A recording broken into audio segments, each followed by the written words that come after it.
Welcome to Urban Ed Voyage, the educational podcast that invites you to embark on a transformative journey into innovative education within urban schools. Whether you're passionate about education, an advocate for innovative approaches in urban schools, or simply curious about the possibilities of cutting-edge learning in urban settings, Urban Ed Voyage is your gateway to understanding the phenomena of innovative education. Join us on this enriching journey and let your imagination be drawn to the extraordinary possibilities of modern learning in urban environments.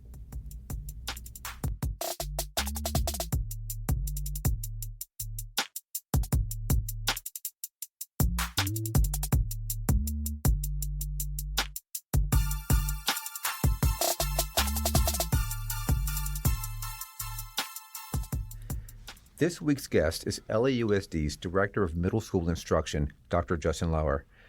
Justin began his career as a middle school health science teacher at Madison Middle School. He was also the dean there.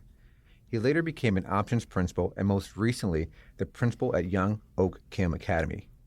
A few years ago, as a principal, Justin presented to the board his ideas around budget responsibility. I immediately recognized that he was a rising star. Little did I know that he would eventually become my work next door neighbor. Over the year, we have been professional colleagues and friends. I can confidently say that Justin cares deeply about the well-being of students, and he's a cool guy. Hello, Justin, and welcome to the show. Hi, how you doing, Keith? Thank you for those kind words. I appreciate it. Okay, let's jump right into it. Please provide an overview of what social-emotional learning entails and why it's important in the context of education, particularly within urban schools. Well, thank you for that question. It's extremely important, and I think in the current times that we live in, it's more important than ever for guiding students. Broadly speaking, SEL, we refer to it, social-emotional learning, is the process in which individuals, it could be anybody, not just kids, learn and apply a set of social, emotional, and related skills, attitudes, behaviors, and values that help direct them, that give them guidance on making decisions in their life. And this includes thoughts, feelings, actions, things like that, and how they're able to navigate so that they can have success. And more importantly, have a mindset that they want to have success and do something positive for the world. In terms of our urban communities, our underserved communities, it's extremely important that we're providing this instruction and opportunities for kids because kids in underserved communities deal with so many more stressors that and hardships that can cause regular recurrences of this fight or flight syndrome. Mm-hmm. And when that happens, students start developing this sense of kind of a hopelessness almost. And then they build this kind of resistance to optimism for themselves or for their community, and then they put up barriers. And so when you do that, you're going to focus on negative because that's what our human minds do when we can't sit there and think about all the positives happening.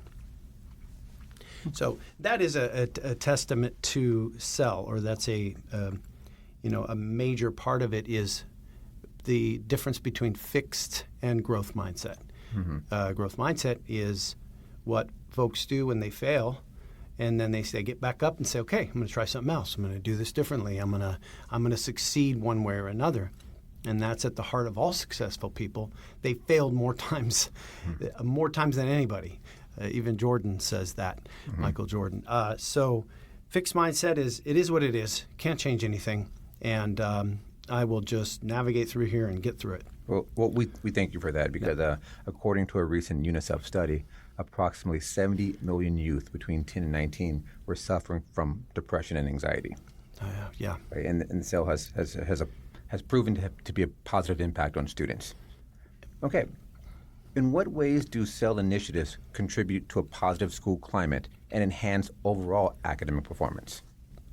I would say, in fact, recently within our district, our Office of Data and Accountability looked at our school experience survey questions around social-emotional learning. And what they were able to overwhelmingly tie the positive responses to those questions from students. For instance, do you practice a growth mindset? Yes, I do. No, 5, I do. They overwhelmingly have higher success rates in academics, better attendance, better. They are joining clubs. They're doing lots of and choosing positive things in their life. So we need to eliminate the barriers of access and for students who are not doing that or not practicing that. And why do those students do that? Well, what gives them the tools to be able to adopt that kind of mindset? It's just good habits of mind. It's just good habits of mind and a positive outlook that, hey, I can influence things in my life. So I think just, trying to scale up SEL in the district and having more teachers feel comfortable enough with the context of social emotional learning. They don't know it enough to practice it in the classrooms or know that they can apply it in any situation in a classroom to just build up that student and build up those relationships. So how do we ensure that SEL programs are effectively integrated into the curriculum? Yeah, that's a great question, and that's what has been missing.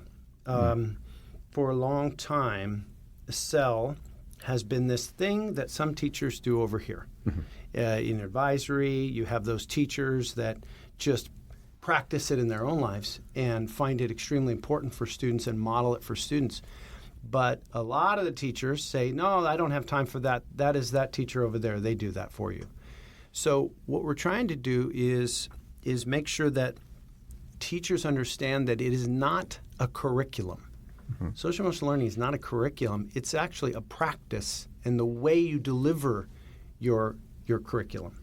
It's the way you deliver your lessons, and you make references to things going on in your life. It's the big why. It's answering the why. Why is this important? I used to get that, Mister, why should we learn this? Why are we doing this? We don't do that enough. We don't answer the why. And social emotional learning, when you apply it, saying, okay, how does this help you set goals? How does this help you manage your behavior when you're in a bad mood? How does this help you do these things? So we're applying all of that great guidance along with that. That's great, because I remember when I first started as a teacher, and even when I was an assistant principal, we were told that social emotional learning, there's a designated time to teach that instead of integrating it into our core subjects and our core lessons. Yes. Okay. Yeah, and we have to build, and that's what we're doing right now is our next year is we're trying to build context around how teachers can apply it and giving them the tools and the training to be able to think about SEL when they're designing their lessons so that they can make reference to it. So I want to push further on that because there's an overabundance of research that discusses the importance and power of SEL, yet there is still some resistance and skepticism among teachers. Yeah. So how do we address that? Well, I think that there are two reasons for that. Number one, when I just spoke to building capacity for SEL. So I think a lot of teachers just don't understand it enough to think about it when they're designing lessons because they feel pressure, and this is the other part of it, pressure for outcomes. Our math scores have to go up. Of course, very important, right? Of making sure that the SBAC results are positive and they're moving in the right direction for our kids. But funny thing is, if you take 20% of that instructional time away from trying to teach that lesson and embedding SEL into the lesson and taking brain breaks and reflection opportunities and how does this apply to your life types of questions, the academics go up further with less actual direct instruction in that content. Why? Because you're providing the why going all along. And what that does is get students listening and engaged. And they'll go, oh, okay, I get it now. And you start making references to that, and it makes them feel good about their learning. Right. And that's one way to measure the effectiveness of SEL programs. What are some other data or metrics do you use? So we are actually developing using data for a long time, not a long time. The strategic plan goal was to use SES questions, the school experience survey questions for social emotional learning. It's very good in taking a measurement of where students are in understanding the knowledge of social emotional learning in their lives. A couple of problems with it is it's only done once a year, and we don't know how well it's done evenly or equally across schools. Some schools will say, oh, let's take the survey. Some other schools say, this is very important. We need this data. So the data doesn't tell us a lot, especially in the definition of social emotional learning is application. That's the biggest piece. Are kids applying it in their lives? So we need to find a way to ensure that we're providing opportunities for kids to apply the SEL knowledge. How we do that is we're developing multiple streams of data now to look at asking teachers, are you teaching it? Asking other staff members at school, are you applying it? Counselors, are you using the strategies from SEL? So when we're looking at lots of different ways, then we can measure, which is a goal for our social emotional unit. We want 100% of our kids receiving SEL instruction in the classroom and out of the classroom, after school, before school. Parents, are they applying it? Because we need to start really providing more professional learning for not only our teachers, but also all stakeholders in the school to make sure that kids are getting a nice spoonful every day, at least 4 or 5 or 6 of them, so they start building capacity in understanding so they can apply it. And then you will see those school experience survey questions start going in an upward trend because they do understand it more fully. And before this recording, we were talking about how there is definite interest now, an incredible amount of improved interest in this. So how are we as a district supporting the building the capacity of our teachers around integrating SEL? Well, I will say fortunately, our senior leadership, our superintendent, they are really committed to social emotional learning, and we have designed this goal for our unit that speaks to building capacity in integrated social emotional learning, which is going to build that interest in teachers seeking out the training so that they build understanding and capacity enough so that they can just apply it as they go along in their lessons, right? Oh, this is a good moment for self-efficacy, et cetera. So there has been a lot of interest and a lot of support from our superintendent and the senior leadership around this, so much so that we've done like 13,000. We're over 13,000 educators trained this year, not just teachers, but other folks in the school site that need to apply it as well to get to that integration piece, which is hugely important for the application. Great. All right. So in what ways do you recognize and celebrate the efforts of teachers who demonstrate excellence in promoting SEL competencies among their students? Yeah, so I'm a big believer of celebrating our teachers. I've done that for 11 years as a principal, building that collective leadership model collaborate and give credit. Our teachers deserve a ton of credit for the work that they do. And so we actually did something for SEL Day where we had a campaign and a contest, so to speak, of looking for amazing showcase moments that are happening around the district, around social emotional learning. And a lot of those pieces, and we provided prizes for them and recognition. We received a lot of entries for this contest for SEL Day, and we're putting together all of the amazing things that we received into a shining example of SEL around the district for a symposium, which is coming up this next Saturday. And our superintendents, all our region superintendents have spoken. I know that Superintendent Carvalho is scheduled to come.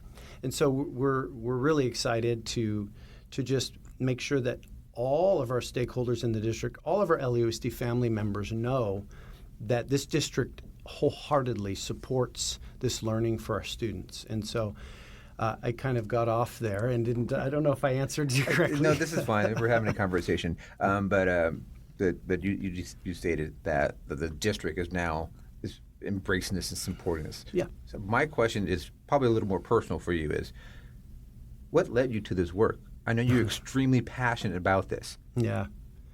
It's funny. Our wonderful, my wonderful leader, Dr. Frances Bias, as Chief Academic Officer, once said to me, she says, "Are you always this positive and happy?"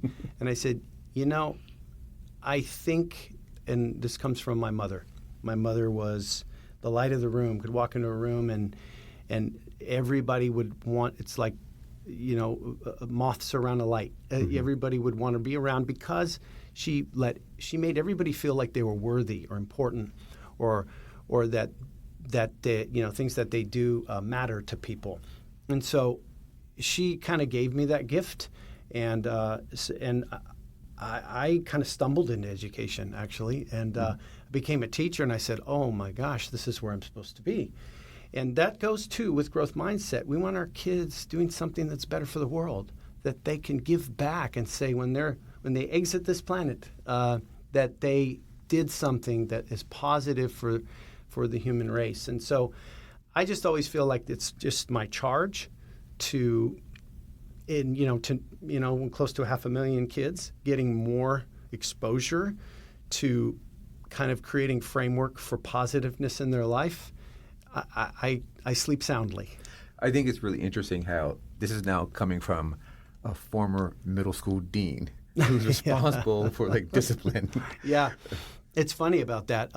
That's where I learned not only that I think middle schoolers need a little more focus structure around, the why. Why are we doing this? Because at that age, first of all, it's like the old Peanuts cartoons.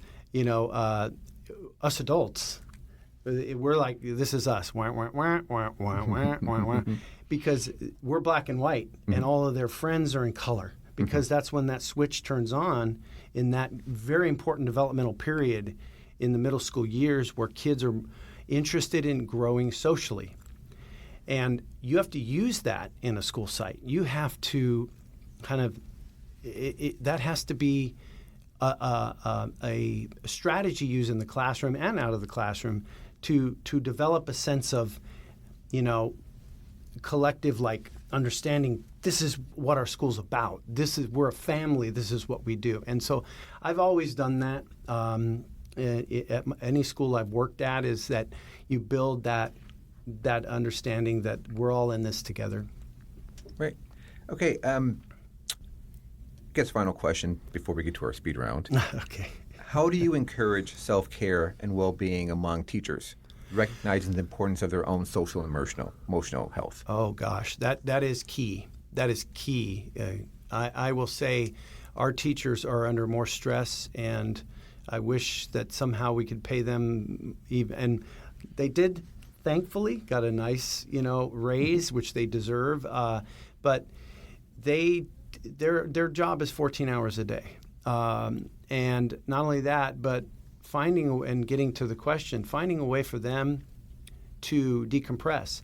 I think Pillar 5 talks about staff wellness, and for me, I could get my teachers all some lunch, and that was nice. But really, how are we applying staff wellness to their work? Because a lot of teachers are reporting they're overwhelmed, they're stressed. They're some of them thinking about leaving the profession because it's too much. I think it's in the practice. It's how they do their job. And so what we're trying to do, and data does show this actually, that teachers who practice social emotional learning on a regular basis with their students actually have more job satisfaction. They enjoy coming to work. I enjoy coming to work because I like doing this. And so teachers get so focused on the outcomes, which is important, but what they don't realize is students need that. They need to build relationships, and as John Hattie's work says, collective efficacy is the number one indicator by far of student outcomes, is building those those reciprocal relationships in the classroom and school sites where all teachers are on board with what's best for kids. When that happens, culture, which we asked about a different question, improves dramatically, and then students will believe. And that's where we see sometimes the difficulties in our underserved communities of creating the sense of belief in a community that we can overcome this and we can do great things in our life if we just apply the tenets of social emotional learning. Oh, great. I didn't script that, but this is a perfect way to end that particular segment. So we can jump now to our speed round. All right, speed round. I ask the same 3 questions to every guest. Okay. And remember, this is a speed round. Okay. All right. So number 1, what is one book that all educators should read? Well, it goes right along with what I'm talking about, and that's Golden Muhammad's Unearthing Joy, which I had the privilege of reading a while back as a book that was given to us to read, and it just talks about applying social emotional learning within school lessons and with teachers, and it just talks about just having a frame of mind that's positive and focusing on things that are positive, and those are just habits of mind. So that book really speaks to what our issues are and also how to overcome them. Right. Okay. What do you do for self-care?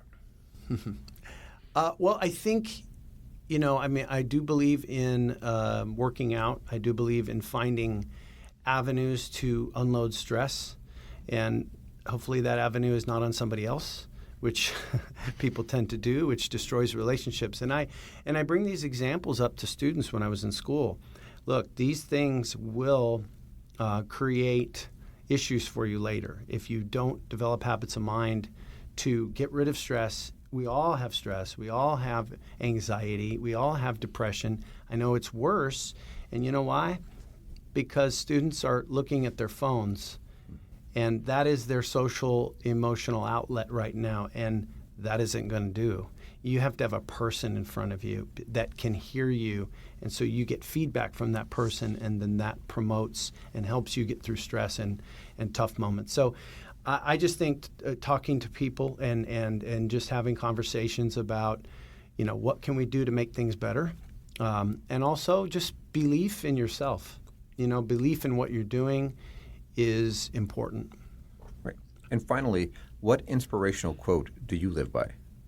I always like the failure ones. There's one, if I remember, it's from Einstein. And it says, if I strive to be a success, strive not to be a success, but to be of value. And we focus too much these days on how much money do I make? What kind of car do I drive? Is this a good selfie of me? It's too much focus on self, which is not a bad thing overall, but I think you're missing the value of what it's giving to the planet, or what it's giving to everybody else. And then there's lots of different examples of failure multiple failures are important to success. You can't succeed unless you have failed many times and figure out how to redo it so that you can succeed. And all famous people and all successful people have quotes like that. Okay. Well, listeners, you have been officially introduced to Dr. Lauer. Thank you for your time. Thank you. Thank you, everybody, and keep fighting for the good cause. Thank you. Data gathered since the start of the pandemic has demonstrated a sharp rise in kids of all ages seeking mental health care. SEL can be a powerful tool to help kids learn everyday social skills and gain emotional intelligence. These skills can improve how kids perform in the classroom, their interactions with others, and their self-esteem. Hundreds of studies involving more than 1 million students worldwide offer consistent evidence that SEL has a positive impact on students' emotional well-being and academic achievement. SEL may also contribute to fostering empathy and equity in children by helping them understand patterns of inequity and discrimination and encouraging diversity and inclusivity. Also, it is shown to be beneficial to establishing and maintaining supportive relationships. SEL can equip young learners with the tools they need to better understand themselves, their feelings, and their value. Very simple. According to research, SEL helps improve academic performance, emotional and mental well-being, social skills, and behavior in children. Period. Why are we still having this discussion? Until next time, be safe and please engage in self-care.